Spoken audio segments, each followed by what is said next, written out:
time is chow time as long as I'm here. Food scientist, fungal fanatic, and charismatic chemist at your service, Brian Chow.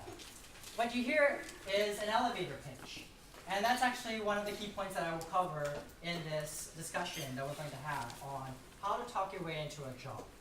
And the reality is a lot of people are scared because they might think, oh, I'm going to suck up to this particular person just to get a job. But that's not necessarily the case. The case is just really building relationships between people, building friends or mentorship, and really going into interacting with these people and saying, hey, you know, I don't necessarily need a job now, but if you can help me in the future, I can also help you with whatever you need. And it's a lot easier for companies to say, well, I already have an employee, and this employee is trustworthy, right? So if this employee is going to recommend somebody, then we're more likely to hire this recommendation than a complete stranger. Plus, it's a lot less time-consuming because they don't have to go through a three-step interview process. It could just be a one-step interview process. All right. So, like I said, this is an interactive course, and for those who aren't able to interact, this is just like tips you can pick up and then give yourself a bit of practice when you actually go out to networking events. So, we need to talk. The words you don't want to hear, but should embrace. So what you've experienced in the first couple of minutes is really interacting with people. But if you can fine-tune these skills, essentially you'll be able to actually understand how networking works and see that it's not necessarily bad. It's really making friends. Because in essence, you are just really making friends, like-term friends. Instead of thinking of it as friends with benefits, it's really more friends with work benefits. So how much energy or effort do you muster to talk to people? And this is something that you should think to yourself about. When you interact with other people around you, how much energy or effort do you put? Do you thrive in such an environment? If so, you're more of an extrovert. If you don't thrive in such an environment, it takes a toll on you such that you get tired by the end of the day and you want to go home and recharge yourself, then you're more of an introvert. Introverts doesn't necessarily mean that you hate interacting with people. You just don't have all this extra energy that you can put out. So ask yourself, how much energy or effort do you put in talking to people? And after that, figure out how much time do you spend listening, actively listening to people, and how much time do you spend talking to people? Because what's happening in networking is you're trying to look at this conversation as something between actively listening and actively talking. It's not a one-way street where you're standing there and you're going, yeah, okay. Because that isn't active listening. That right there is just you nodding along, and information goes into your head. It may retain for a short amount of time, but by the end of the day when you go home after that networking event, nothing's gonna stick. You go to sleep and you're like, what did I do? I just wasted my time. And we don't want you, or I don't want you to waste your time. Okay? And what do you want out of that conversation? That is the objective. As an introvert, make that your entire goal. What do you want out of this conversation? Because if you have X amount of energy or effort that goes into this conversation, you need to have something out of it. For extroverts, that is not necessarily their case. For extroverts, they're just like, this person, I thrive, and I can actually take in information multiple people at a time, or multiple conversations at a time. Okay, so make sure your time is well spent, okay? And what questions do you have answered/unanswered? And the reason or the way you get answers or questions answered is how you devote that particular time. So far so good? Give me a few nods? Yeah? Okay. It's not that bad. I'm just giving you a few headers and points here and there. So like I said before, here's a basic definition of what an introvert is. I myself am an introvert. I have to take a lot of time in preparing and researching and actually taking the time to know myself and know my audience to be able to interact and network with people. Which is interesting because a lot of people, when they talk to me, they're like, you're very outgoing. And I'm like, well, I am a charismatic chemist, but it takes a lot of practice. That elevator pitch that I pitched to you before you actually started talking to each other took me 4 years, 5 colleagues, and 5 friends. That was a very long time. And that doesn't mean that you won't be able to have an elevator pitch or a brand for yourself within 4 years. It could be shorter. You could have more friends. You could have a more creative mind than I am. You could be an extrovert and you're like, I know exactly how to brand myself. That in of itself is a key part of networking. Okay?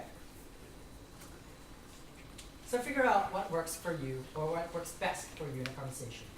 If you're more of a talkative person, don't talk too much. Just look at the visual cues, the facial expressions, the body language that people are giving to you.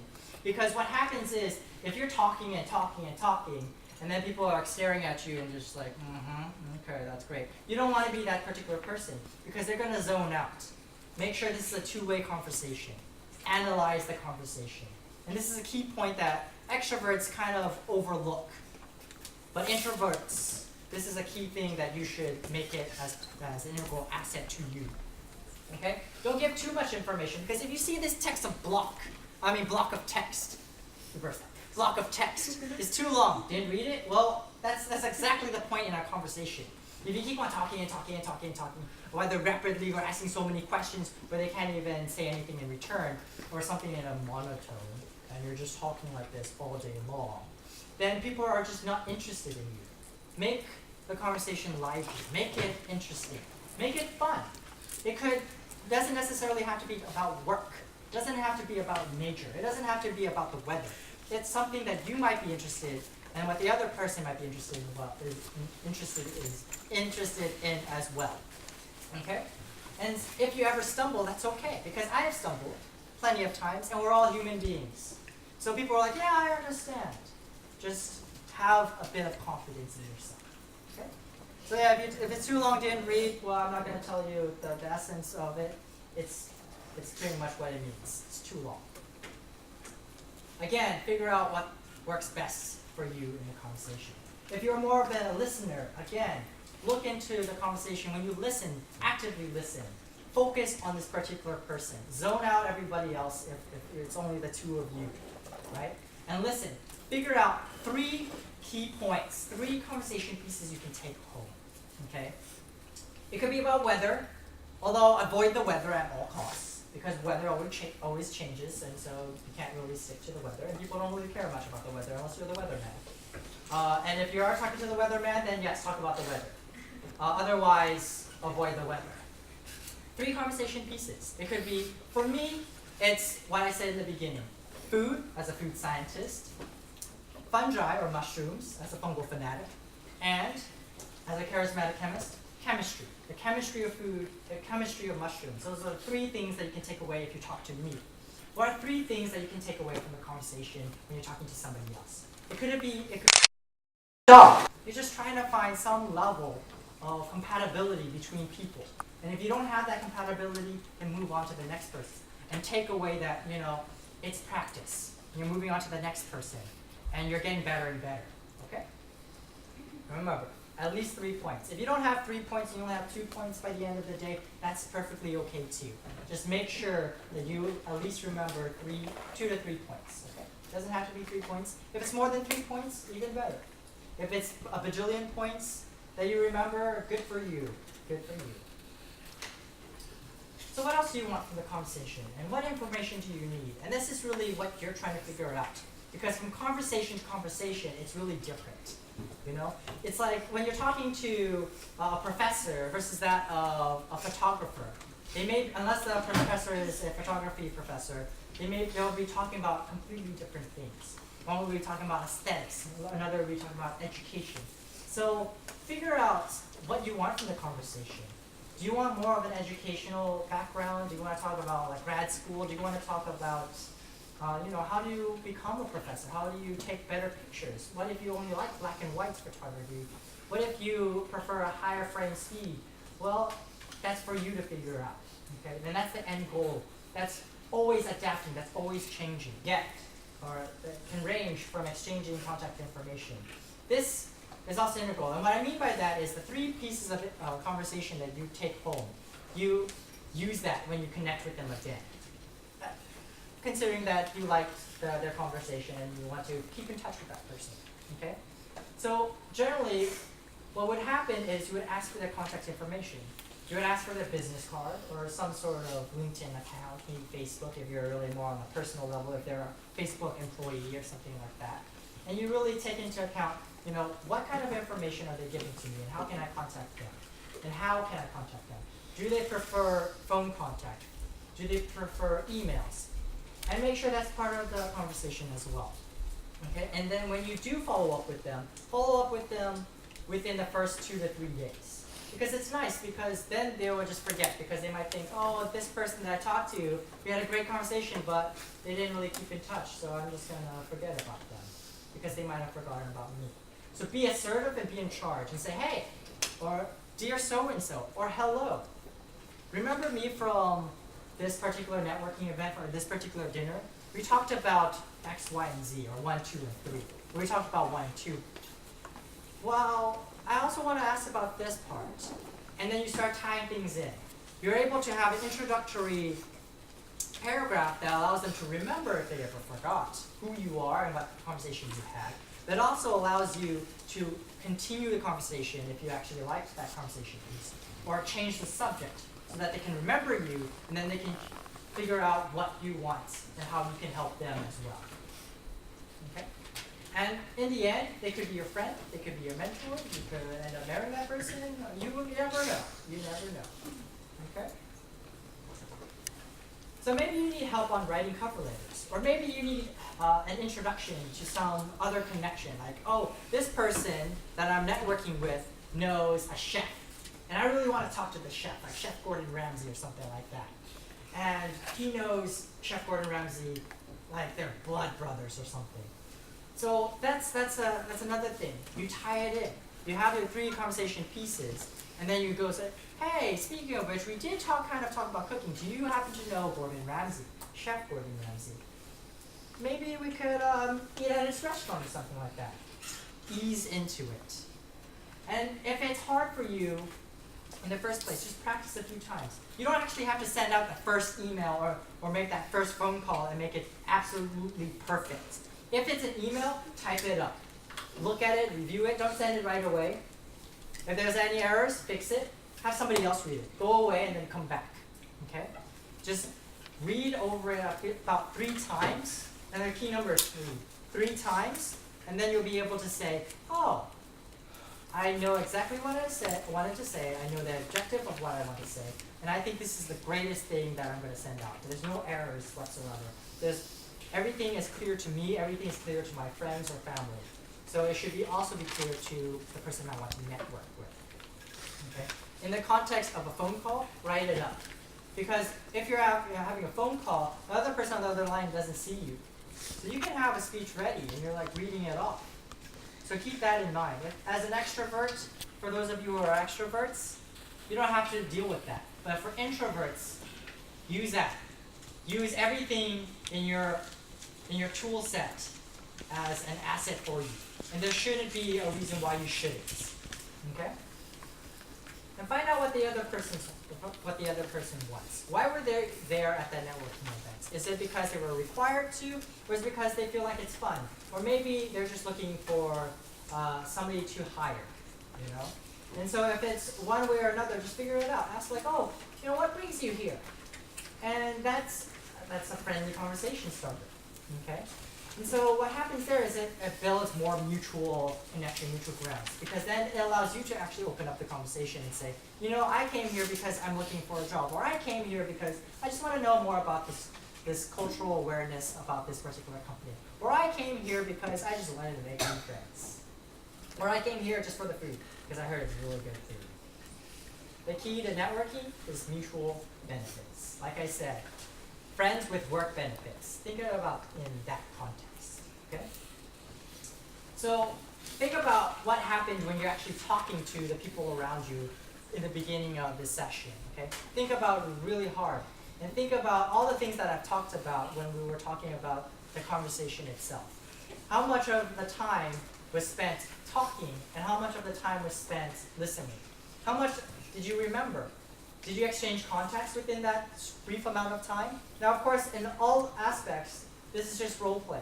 That doesn't necessarily mean that you'll only get 2 minutes to talk to people. It doesn't necessarily mean that within those 2 minutes you have to remember those 3 conversational pieces. It's just giving you some insight of what you did before and how you can adapt or make changes such that you can be a better networker for the future purpose. So far, so good? If you have any questions, feel free to ask. Questions? No? Okay. So, finding out what's in common with the other person. And really, it's a process. If you fail once, if you fail twice, or if you thought you failed, think again. You don't necessarily fail until you actually have that one connection that you make for the rest of your life.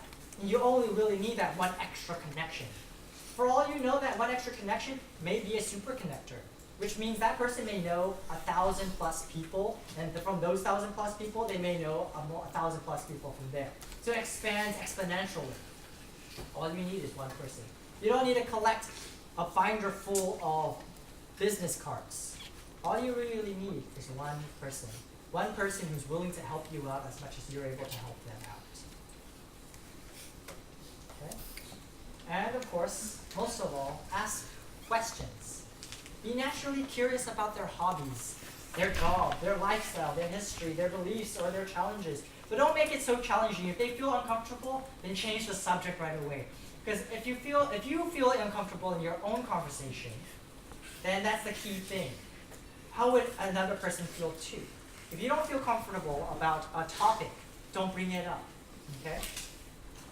And just don't feel fake. If you don't want to learn about their lifestyle or their job, find some sort of common ground. For me, if somebody were to talk to me and I introduced myself like, oh, I'm a fungal fanatic, then talk about mushrooms, talk about yeast, talk about molds, talk about mycotoxins. Be curious about that. Like what got you interested in that? Why are you doing such things? Like, why? And for the most part, people will respond positively. They're like, yes, I actually enjoy mushrooms. At the age of 4 or so, I grew up with as a Chinese Vietnamese descent. There's a lot of mushrooms around because a lot of vegetarian meals were passed around. And I enjoyed the umami savory dishes that had mushrooms. And it was just a childhood memory. And from there, it just grew to be a hobby. I grew edible mushrooms. I learned about mycotoxins and how it's being tested in the food science scene, whether it could be found in coffee beans or even in milk, but that's all being reduced to very, very safe levels, if not completely eliminated from the food industry line. And I just think it's very interesting because not a lot of people actually understand mushrooms, and it's very, very interesting to me because it brings home childhood memories in the edibility aspect, but also brings about many, many different benefits that can come about. So that's something you learn, and that's something you should engage and pick up. Okay? From that conversation that we had, or the excerpt that I gave you, think about what are the 3 conversation pieces that you can pick up. Maybe you're not very interested, but at least remember this person really enjoys mushrooms, such that they call themselves a fungal fanatic. Maybe if I have a question somewhere down the line about fungi that a colleague is asking me about, then I could call this person up and say, hey, remember the time when you told me that you're a fungal fanatic and all that? Yes.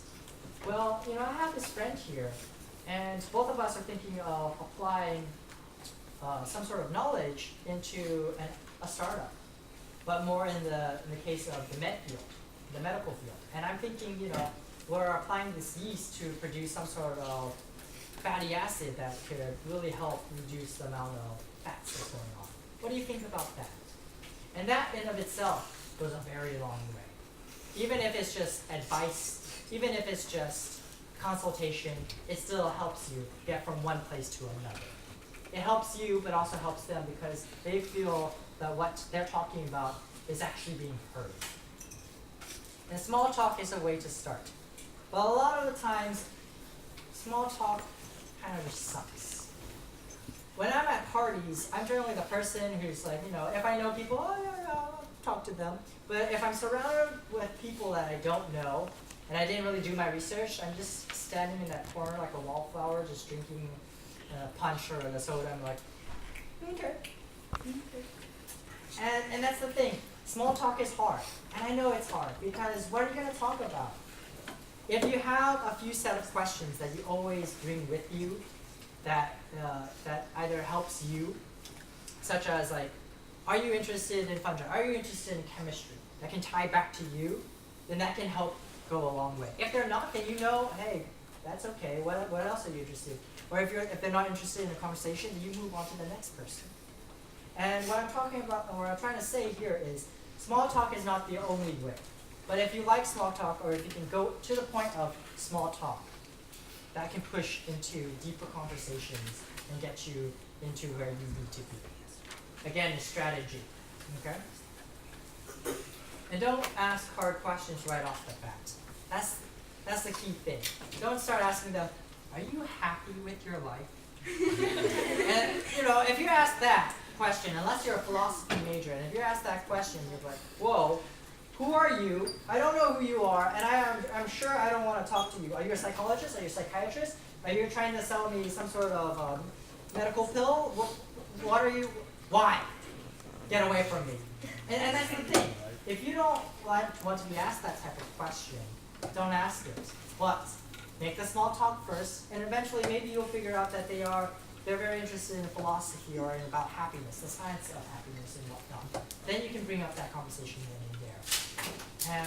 Or if you want to talk about happiness, if they're happy, then ease into it. Don't be upfront and say, are you happy? Bring up like, well, I study happiness. And, I was wondering, maybe you could ask, if I can ask a few questions to you about happiness. Do you mind? And that's an easier way. And they'll say, yeah, I don't mind. Go ahead, ask. Because that way it's on neutral ground. You found neutral ground. Solid. Okay? And if you don't have all your questions answered, that's okay. And that's actually a good thing, because then you can bring more questions or have the same amount of questions for the next time you meet that person. If you don't meet that person, that's fine. But if you go to the same networking event over and over and over again, you can always have those in your arsenal. And you can always ask those same questions. And people will remember, oh yeah, you're the kid who asked about that particular set of questions about mushrooms. I remember you, you're the mushroom man. And you get those nicknames or the fun guy and whatnot, and then you're remembered. You're associated with something that you really enjoy. And if they can remember you in that aspect, that goes a long way too. They remember you because of your personal hobby or a personal characteristic. And that says that they don't remember anybody else, and that gives you an advantage over everybody else. Okay? The closure of the conversation itself. That's what I mean. Wrap up with good notes. If you have time, it's like, yeah, I really enjoy about when we were talking about fungi in the beginning or in the middle of the conversation. Wrap up with that, because then that would tell them, the person you're networking with, that you were actually actively listening to this particular conversation, and you keep it. But the most important part is ask for their business card. If they do have a business card, it's great. They'll hand it to you. Take it, find any available space, and write down those 3 conversation pieces. You don't have to carry it in your head for the rest of the day. You write it down, you associate this person's name, you got their contact, and you got your 3 pieces of conversation. And you can now use that for your email, for your phone call, for the next time you see them. Plus, sometimes you might meet a lot of people. And when you meet all these different people, you may not be able to associate the 3 conversation pieces with this particular person and the 3 conversation with a different person. So keep in mind, bring a pen at all costs. Put it in your pocket, put it in your purse, put it in a carry it around your ear, whatever the case. Bring a pen, a working pen, okay? So a business card also allows you to remember not only their name, but that company that they're associated with. A lot of times, networking events will have many different companies or employees coming into one particular meeting place. And so it's very hard to keep track with all of that. What you need to do is, once you collect those cards, even if it's 3 cards, figure out how you can identify with these people. Maybe they talk, not only do they talk about their company and whatnot, but you can associate certain characteristics. They like to wear purple shoes, or they wear a particular tie. And for my case, I wear a mushroom bow tie. I'm like, okay, this person really enjoys mushrooms, mushroom bow tie. Okay, so, or some sort of characteristic that's unique to them. They have a very high-pitched voice. And then you're like, well, I didn't really know that they would have a high-pitched voice. And essentially, you're like, okay, if I can remember that they have a high-pitched voice for the next time, then I definitely know this is the person. Okay? So, the key to networking is research. What I talked about in the first part is really talking about how to talk to people. Now is, how do we, before we actually even walk to the networking event, how do we prepare? So research the company or the people in the company that's hosting the event, if you can. And most of the time, networking events will have some sort of sponsors, right? Or it will have a bunch of sponsors. Look them up. Look up their food, not their food culture, but their culture of their work culture in general. Do they value teamwork more than they value diversity? Do they value hard work ethics? Do they value a wide range of departments? What do they value? Okay? And with that, also look into LinkedIn. Try to look them up. Maybe the employee is found on LinkedIn and you can see their background. That is something that you, as a research tool, as your homework, that you can bring up. It's like, I think I've seen you on LinkedIn.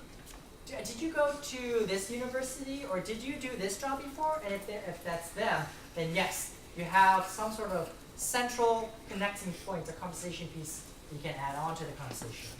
Or you can have, in the case like, well, if you didn't, what did you actually do then? Well, I'm sorry, but please do tell me what you actually do or what the company does. And then that opens up more channels for conversation. Okay? And ask if it is okay if you can receive a list of attendees that are going. In most cases, it's okay. But if it's not, then don't necessarily go in blind. Go in with the information knowing what the event is about and who is sponsoring the events. Maybe even look up the catering events. That way you have some sort of way of saying, you know, this food is really good. I actually tried it before. And that's also another conversation piece that you can keep in your arsenal. Okay. So what kind of event are you attending? Is it more of a dinner event, or is it more of like one of those socials where people are just walking around and talking to each other? Is it more of like a speed dating kind of a thing, but it's more speed networking, where you're sitting down, you're timed for 5 minutes, and then you move to the next person in 5 minutes, and you're trying to talk to people and say, this is who I am, hire me, type of thing. If you go into those type of events, be very prepared for that, okay? Is it formal? Is it semi-formal? Is it just casual? Figure out the dress code because that really represents you. When you're working in, or you're walking into this networking event, it's a very professional environment, right? This is very casual. So if you're wearing a tuxedo when it's a semi-formal event, people might think you're a snob, or you're like too elitist. So try to wear something that's the same level or a little one step higher. So if it's semi-formal, if you're wearing a blazer, that's completely fine. You know, a blazer with a collared shirt, okay? But if you go as far as a tuxedo, that's a bit too much, okay? If it's a formal attire and you wear a tuxedo, then that's just one step up and that would be fine, okay? If it's casual and you're wearing a blazer and a collared shirt and whatnot, that's a bit of a stretch. But people who are generally in a casual setting generally don't care. So is food provided? Be culturally aware. So here's a tip. If you were to raise both your left and right hand, where you have a B here and a D here, in Western culture with etiquette, bread is on this side where you have the B facing you, and drinks are on the right side, okay? So if you're ever in Western culture in a dinner, you can just like, when you're sitting down, you just, okay, I know where to put the bread, I know where to put the drink. In Western society, okay, with the proper etiquettes, okay? But don't be afraid to ask questions about it, okay? But, you know, something to keep in mind as a tip, bread, drinks. If you're in a different country, keep in mind what's involved, right?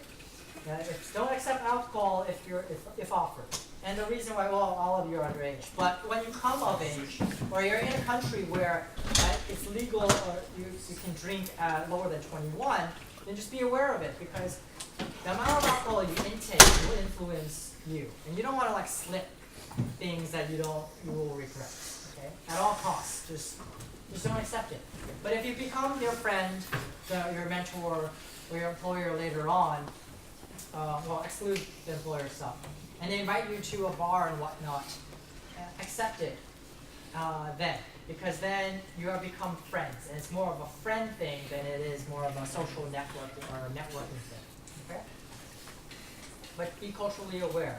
Sometimes you are kind of forced into drinking if it's like in Japan or Korea where they have a drinking culture, right? Unless, of course, you have some sort of allergen to alcohol, or you have a dietary restriction based on religious needs, religious affiliation, then they should be able to understand about that. Okay? So for dinners, if you know the company is somehow tied to some particular food products, like for me, I deal with a lot of food companies and a lot of ad companies. If I were to dine with people who were to grow seedless watermelon, and there is a watermelon dish for that restaurant, order the watermelon dish. If you hate watermelon, I don't know why you're at that networking event, at that dinner, because these people represent watermelon. But order that particular watermelon dish. Order that salad dish. Order that meat dish if they're like representing a meat company. If they fund a meat company and whatnot. If you're a vegetarian, then that should be passable. But then again, it goes to the question like, if you're a vegetarian, why exactly are you going to network for a meat company? Unless you think out yourself, but also be aware of the company culture and who they represent. So, for my example, for the mushroom industry, you order a mushroom dish, hands down. If you are going to dine with me, order a mushroom dish. I'll be happy, and it goes a long way. If you're allergic or have a dietary restriction, let that be known. Do not let that be a setback. Like I said before, if you're in like Japan or Korea, and there's a drinking culture there, but you can't drink or you don't want to drink because of whatever you believe in, then make that be known, and they will be sure that everything is complied, because they don't want to tick you off as much as you want to appeal to them. Because the thing is, it's like I said before, mutual work benefits. If an employer or future employer is going to tick you off, you just shouldn't work there in the first place. Okay? Research yourself. Sometimes you will find key attributes that you want to express to others, and that goes into the elevator pitch. Okay? Like I said before, it took 5 colleagues, 5 friends, and 4 years to get that elevator pitch that I pitched to you in the very beginning. It takes time figuring out who you are. You don't need to know who exactly you are by the end of today. You don't have to know who you are by the end of the year. You don't have to know who you are when you graduate high school, college, etc. But it's a work in progress. Make a pro and con list. Make a table, an XY table. Who you are and who you aren't. And that at least narrows things down. That gives you descriptors. That gives you ways to describe yourself. Because when people ask, what are your strengths? What are your weaknesses? Who are you? What do you see yourself doing in 5 years? You kind of have an idea, rather than saying, I don't know. It's like, well, I plan to do these things. Will you eventually meet those plans or those end goals? Well, that's up in the air. But if you are planning these things, that's saying something. Okay?